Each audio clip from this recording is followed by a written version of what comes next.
Clive Priddle, and this is The Current. We are very fortunate today to be joined by Steve Levingston.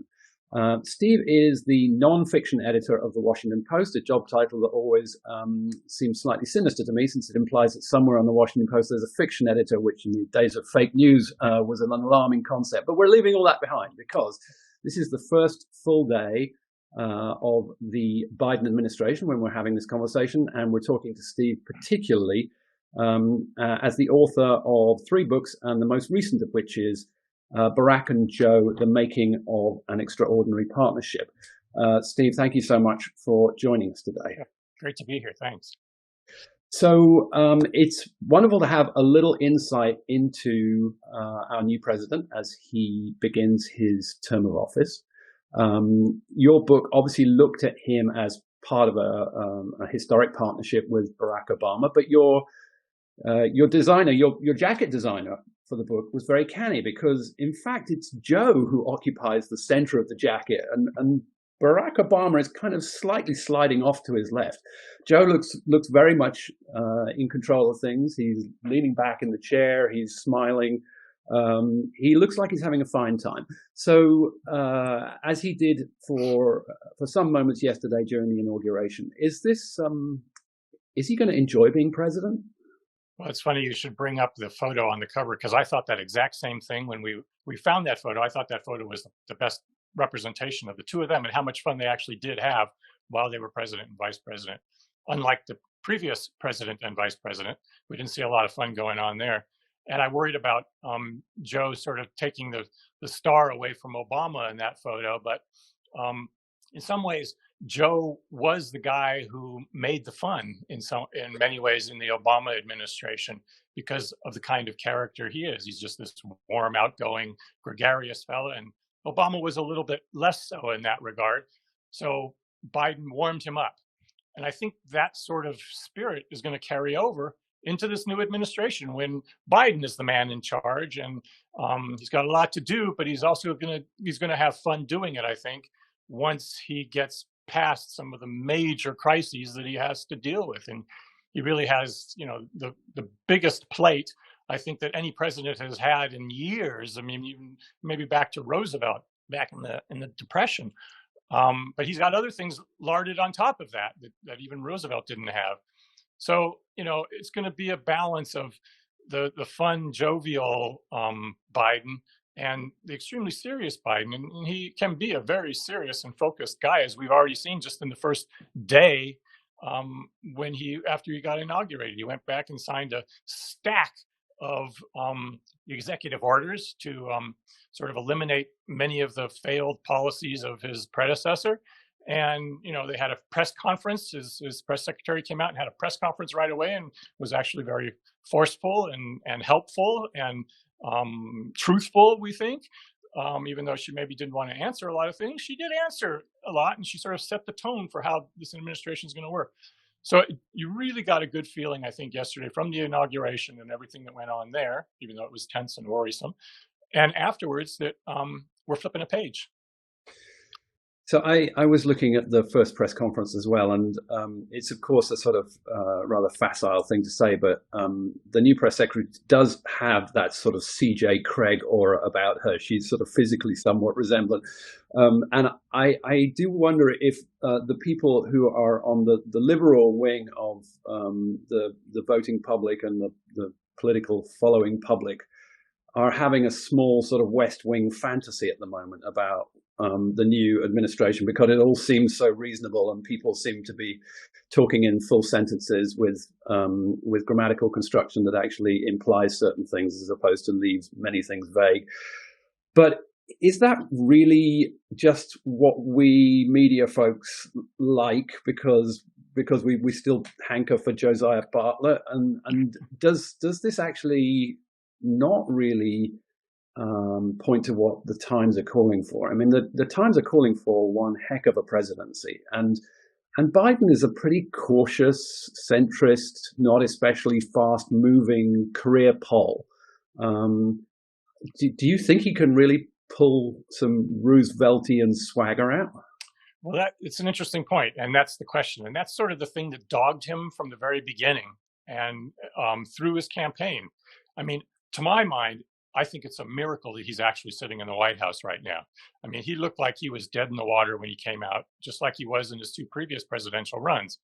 Part of that reason was that he seemed to be the guy from the past, the old man, the fairly moderate, even conservative Democrat who was willing to work with, very conservative people, and that scared a lot of people on the left.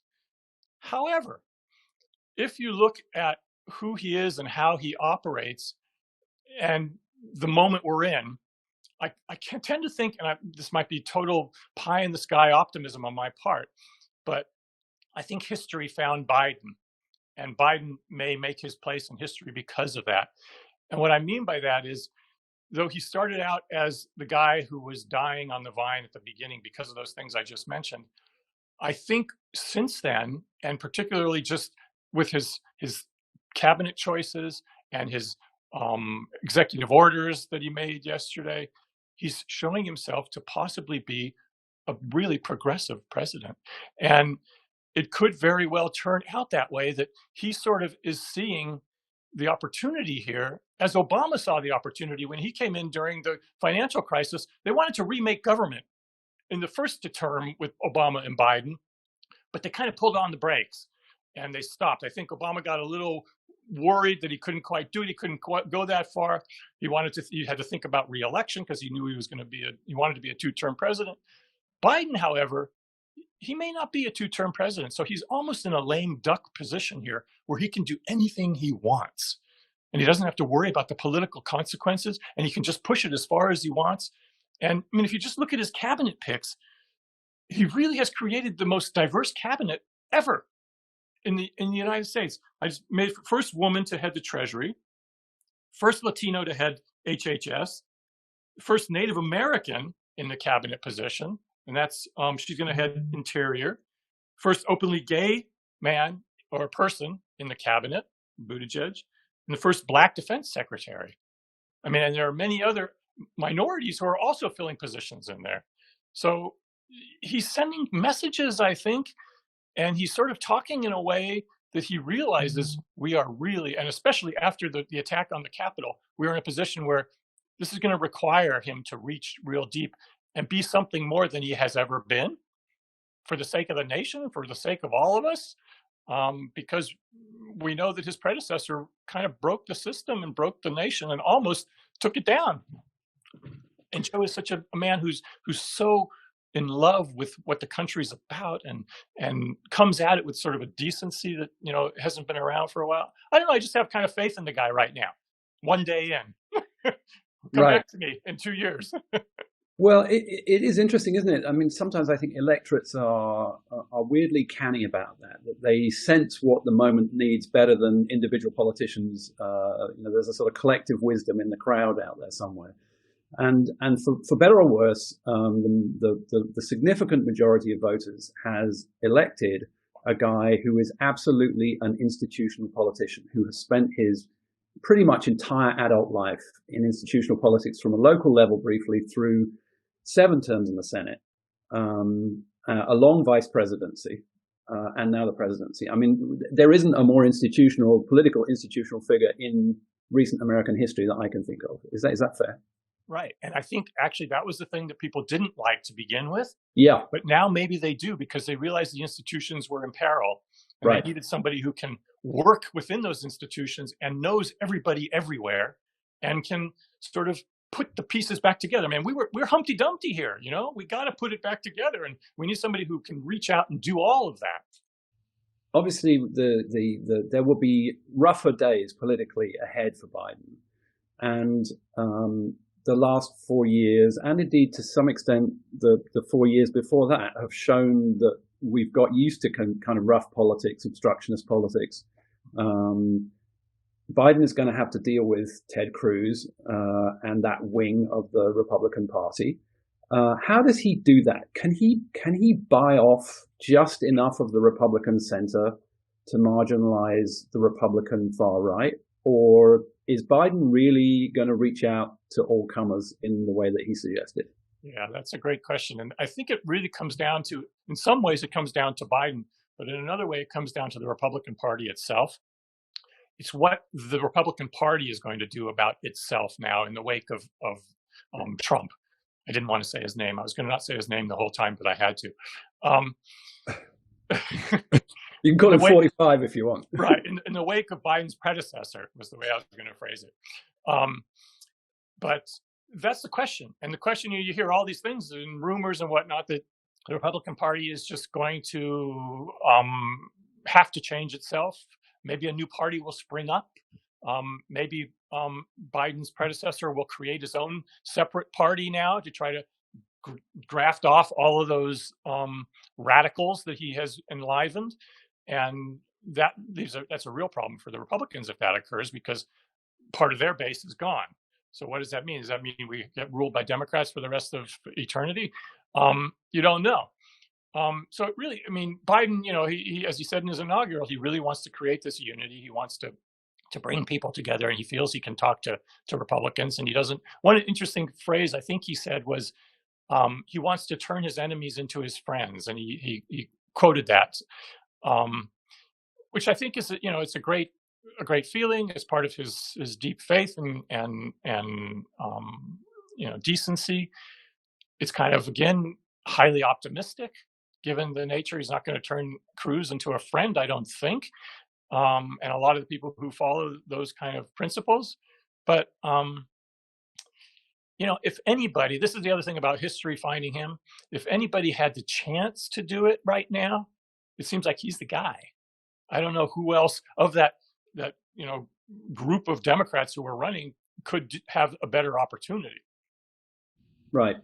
So his other challenge, of course, is that were he to be successful and forge a productive friendship with the Republicans, he would have, I think, an increasingly, loud, discontented rumbling coming from his party's left.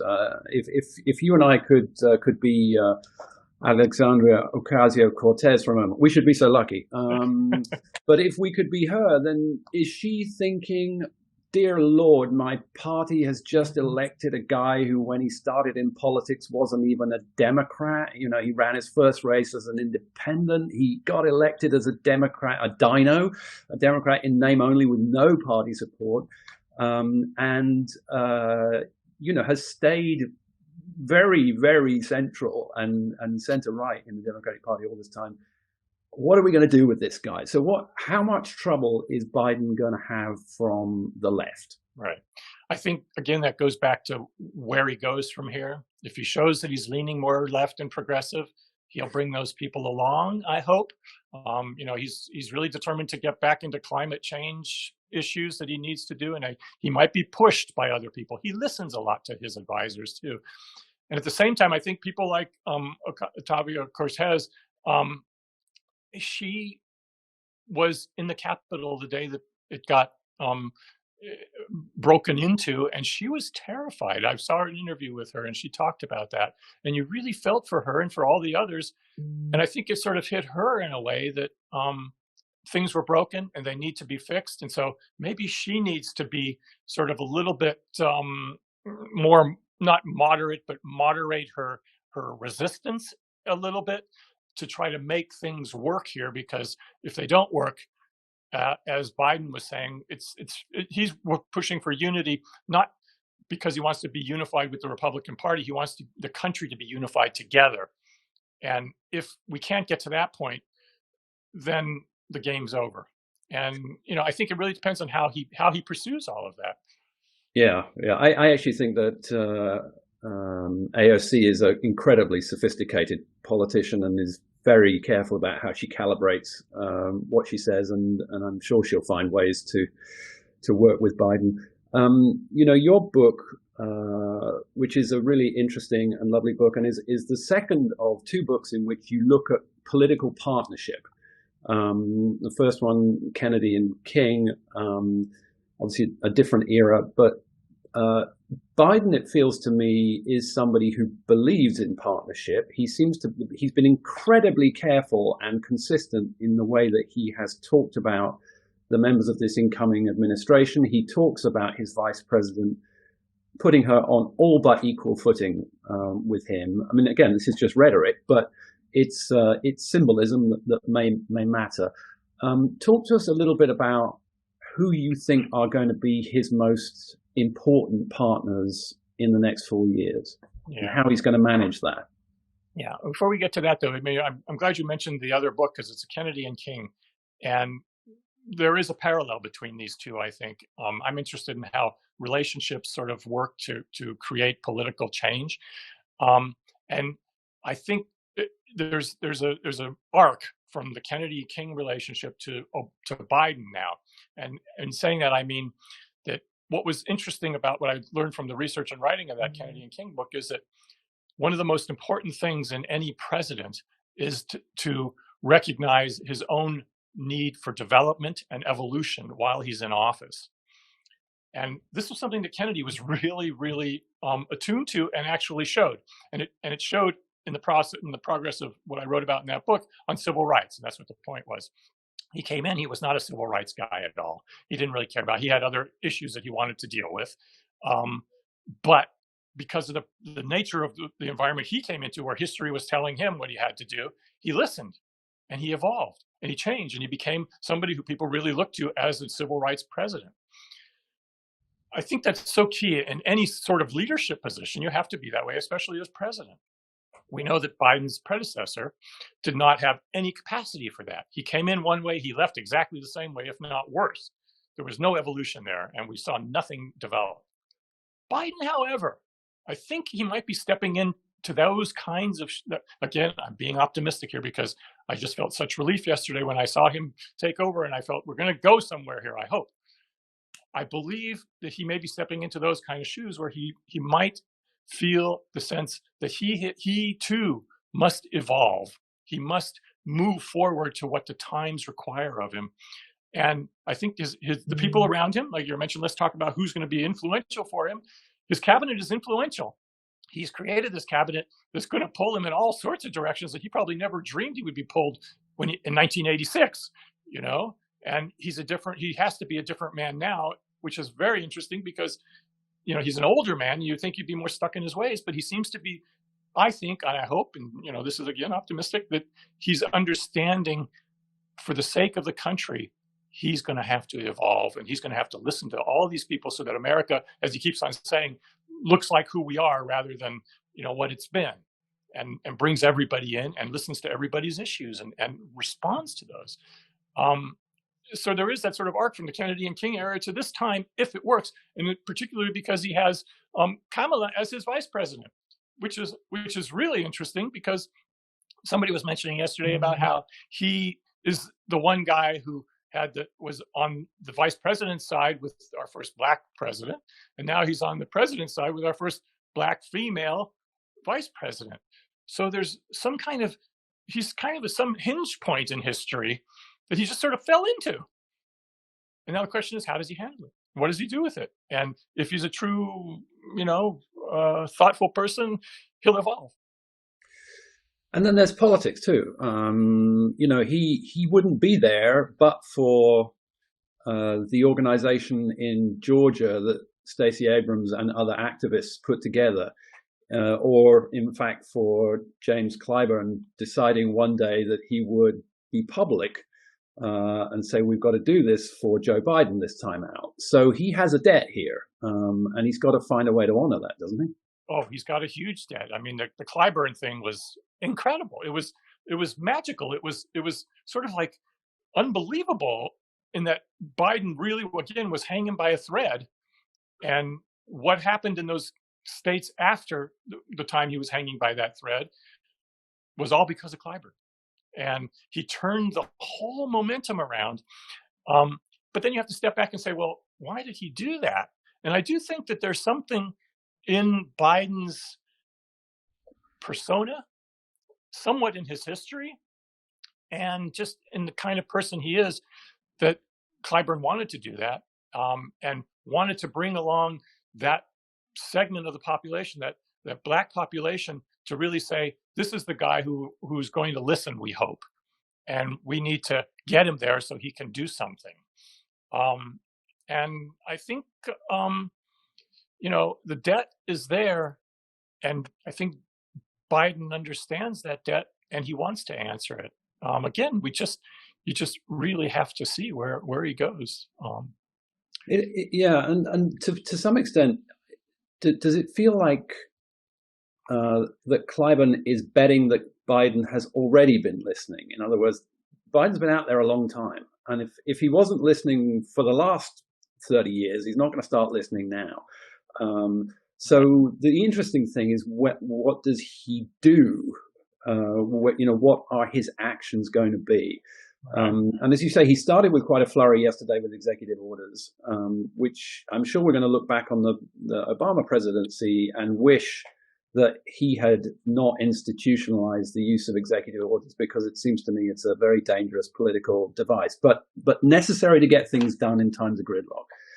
So the trick for Biden is to see if he can get the whole Congress to approve real systematic change, isn't it? I mean, that has to be the goal here, so that you don't have weak presidential fiat instructions that can then be overturned by successive presidential fiats, as we've seen, to some extent with the Trump executive orders just being flipped on their head.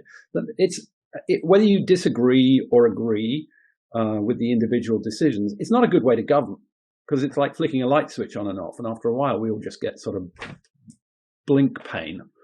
That's exactly right, and that's why he really needs legislation instead of these, flipping back and forth from one president's executive orders to the next president's executive orders. And again, it's such early days here.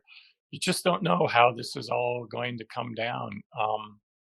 It's interesting. You go back to the impact of Clyburn and the minority vote, and Biden's history as a person who pushes for civil rights and for other issues that are important to the Black and brown communities.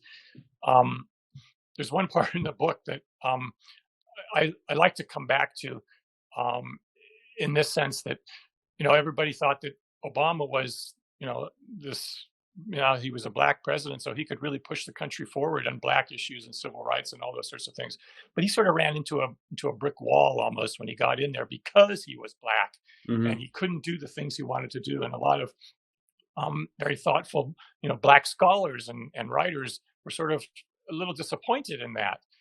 But there's a chapter I have in the book about the beer summit, where Henry Louis Gates got arrested on his doorstep for doing nothing. And then they had to sort of figure out what to do about this, and they called the beer summit. Well, Biden wasn't originally planned to join in that summit, but he kind of just went at the last minute. And then I asked, people in the administration, well, why? What was that all about? And they couldn't really, they wouldn't give me a decent answer on it. So I talked to Michael Eric Dyson about it, and he gave me a very interesting perspective. That he said that in many ways, we needed somebody who could address the racial issue right there at that moment. And Biden was the one who could do it more so than Obama. And he also said, which I thought was kind of telling, and I don't know, maybe it's right, maybe it's not. The quote I still remember is Dyson said, in many ways, Biden was the Blackest man in the White House, because Obama couldn't step out and do the things he had to do, but Biden knew what needed to be done and was able to step a little further than the president could. So it kind of like that kind of thing may resonate with people like Representative Clyburn and everybody who listens to him. And maybe that's a window into where Biden's mind is, where he might be going, where his heart is. Who knows? Steve, thank you so much for joining us from Washington, D.C. today and bringing your understanding of that crazy town and this brand new president and his administration. Really glad that you could appear on The Current. So thank you. Thank you. It was great talking with you. Hachette,